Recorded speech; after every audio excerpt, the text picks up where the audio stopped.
আজকে রবিবার জামা কাপড় কেচে মেলে দেওয়ার পর ছাদে গিয়ে দেখলাম একটা গাছে বড় বড় আম হয়েছে। সেখান থেকে একটা আম পেড়ে নিয়ে চলে আসলাম। আমটাকে ভালোভাবে ধুয়ে খোসা ছাড়িয়ে নিয়ে ছোট ছোট টুকরো করে নিয়েছি। এরপরে শিলনোড়াতে আমগুলোকে ছেঁচে নিচ্ছি। তার সাথে একটা কাঁচা লঙ্কাও থেতো করেছিলাম। ভালোভাবে থেতো করে নেওয়ার পর ওটাকে একটা প্লেটের মধ্যে তুলে নিয়েছি।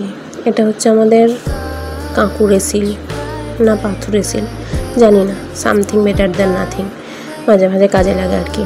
তারপরে আম ছাঁচাটাকে একটু লবণ, একটু আখের গুড় আর তার সাথে একটু লঙ্কার গুঁড়ো দিয়ে হাতের সাহায্যে ভালোভাবে মেখে নিয়েছি। গুড়ের পরিবর্তে চিনিও ব্যবহার করা যেতে পারে।